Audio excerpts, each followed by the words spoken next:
اعوذ باللہ من الشیطان الرجیم بسم اللہ الرحمن الرحیم۔ یہ بات تو کم و بیش سب ہی جانتے ہیں کہ سب سے پہلے انسان سیدنا آدم علیہ السلام ہیں۔ اب سوال پیدا ہوتا ہے کہ انسان سے پہلے کیا تھا اور اللہ تعالیٰ نے اپنی بے شمار مخلوق میں سب سے پہلے کس چیز کو پیدا فرمایا؟ آئیے اس سوال کا جواب قرآن و حدیث سے حاصل کریں، کیونکہ مسلمان کی رہنمائی کے لیے روشنی یہی دو مینار ہیں۔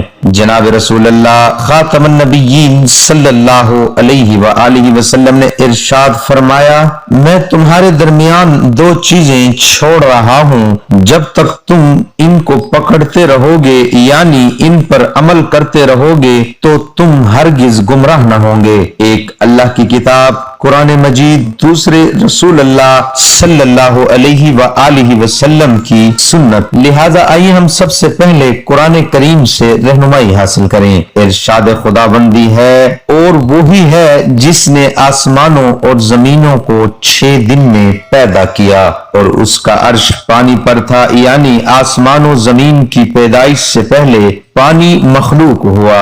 زمین اور اس کے متعلق چیزیں یہ سب 4 دن میں اللہ تعالیٰ کے حکم سے مکمل ہوئیں۔ 2 روز میں زمین بنائی گئی اور 2 روز میں ان کے متعلق یعنی زمین میں قسم قسم کے درخت، میوے، پھل، غلے، حیوانات، کانٹے وغیرہ پیدا فرمائے۔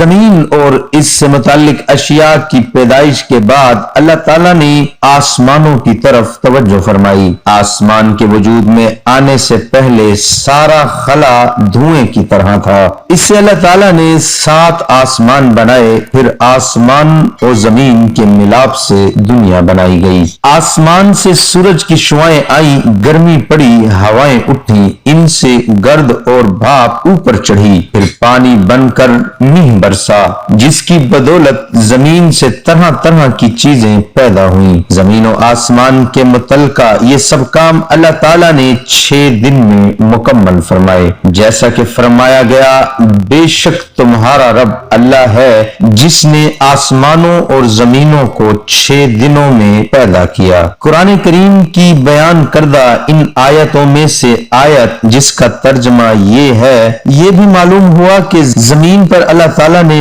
پہاڑ قائم فرمائے، جس کی وجہ حدیث میں بیان فرمائی گئی۔ حضرت انس رضی اللہ عنہ سے روایت ہے کہ اللہ تعالیٰ نے جب زمین کو پیدا فرمایا تو ہلنے اور حرکت کرنے لگی۔ اللہ تعالیٰ نے پہاڑوں کو پیدا فرما کر زمین پر رکھا، زمین کی حرکت بند ہو گئی۔ اسی طرح حضرت ابن عباس رضی اللہ عنہما سے روایت ہے کہ اللہ تعالیٰ نے جب زمین کو پیدا فرمایا تو جنبش اور حرکت کرنے لگی، تو اللہ تعالیٰ نے اس کی جنبش کو روکنے کے لیے پہاڑوں سے میخوں کا کام لیا۔ اگر اللہ تعالیٰ یہ انتظام نہ فرماتے تو زمین ہمیشہ جنبش ہی کرتی رہتی۔ ذرا تصور تو کریں کہ کسی جگہ زلزلہ آتا ہے تو اس وقت کیا حالت ہوتی ہے۔ موقع ملتا ہے تو لوگ جان بچانے کے لیے گھروں کو چھوڑ کر جنگل و بیابان میں نکل بھاگنے کی فکر کرتے ہیں، اور اکثر تو ایسا ہوتا ہے کہ بھاگنے کا موقع ہی نہیں ملتا۔